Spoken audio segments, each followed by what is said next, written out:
Today we're going to remove this seat and try and get it to work because it doesn't work. Probably some water damage.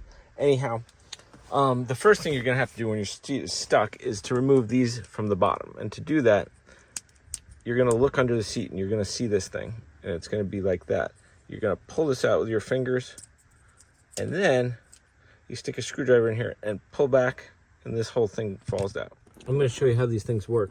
So when you're under the seat, this bar right here goes through it and it clamps it down. But you're going to pull this out from underneath, and then you pry this with a screwdriver from underneath. Let me grab one. And this just pops right out like that, and then this whole piece comes off. And that's how you get the front of the seat up. Anyhow, once you have that, then the bottom of your seat will come off. And once you have that, you can get underneath. So after pulling it a little, you're gonna see that it's attached by a bunch of wires. So you're gonna have to unplug a few of these. Like this one and this one. This one actually doesn't come undone. The wire is actually connected to the seat belt. To get started, this one twists. That twists off for right now. This one, I think, twists off for right now. This one twists off. This one twists off. This is a relay. On the relay, I removed the screw. Over here, somebody's been in here before, so I gotta cut that. And this one, seat heater. Pull that. Before I take apart the seat, I'm gonna make it be able to go back and forth because otherwise you can't get it out. So this middle one is the one that's stuck. So when you look at this thing, it looks like you can't do anything. But what I did is I took a square tip bit, I put it in there like this, and I twisted it. Now guess what's gonna happen? Now it's gonna work. Okay, here we go for the test. Did I break it free using the screwdriver? Look at that, works like new. Let's put it back together and watch it work. Now the other ones have the same problem. Here we go. Now we can move the seat forward. This will let us get those bolts out. So if you have a stuck seat, that's how you get in and fix it.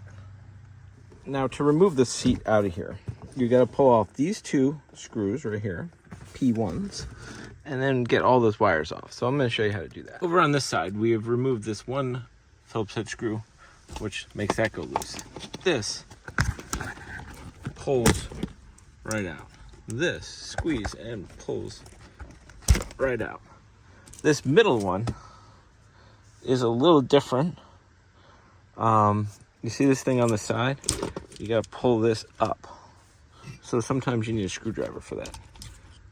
You can get right inside here, like this. Pull that. Watch it go. Here we go. Hold on, I don't want to break it. There we go. That came right out. This one, squeeze both sides. Comes off. This one comes off. Okay. Uh-oh, we're connected still. Oh, this is the seat belt. Oh, this one. This is what I was talking about.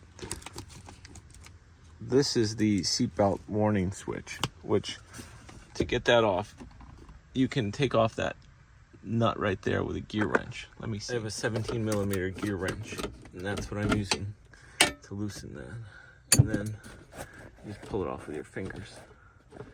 And this will set you free so that you can recover your bottom seat.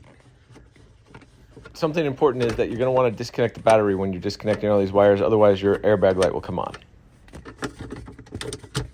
You just pull that right around, and now this seat is ready to come out. If you do accidentally turn on your airbag light, I have a link to an Autel scanner that will shut it off. For this third motor, I'll show you. I tried it with this screwdriver, and it didn't make it work. So what I did was I put this onto here, and I put it in here, and I ran it, and it made it work. So I'm going to show you that. So what we're going to do, you see I move that, and you hear that noise in there. It should move now, but if it doesn't, it's moving. You hear that? But what happened on the other one was After I broke it free, it didn't work. So what I did was I put this in here and I went like this, forward and reverse, and listen to how smooth that sounds now. Clean the contacts right up. Now I'm sure you could take this apart or buy a new one if you really wanted to, but this is how you fix it.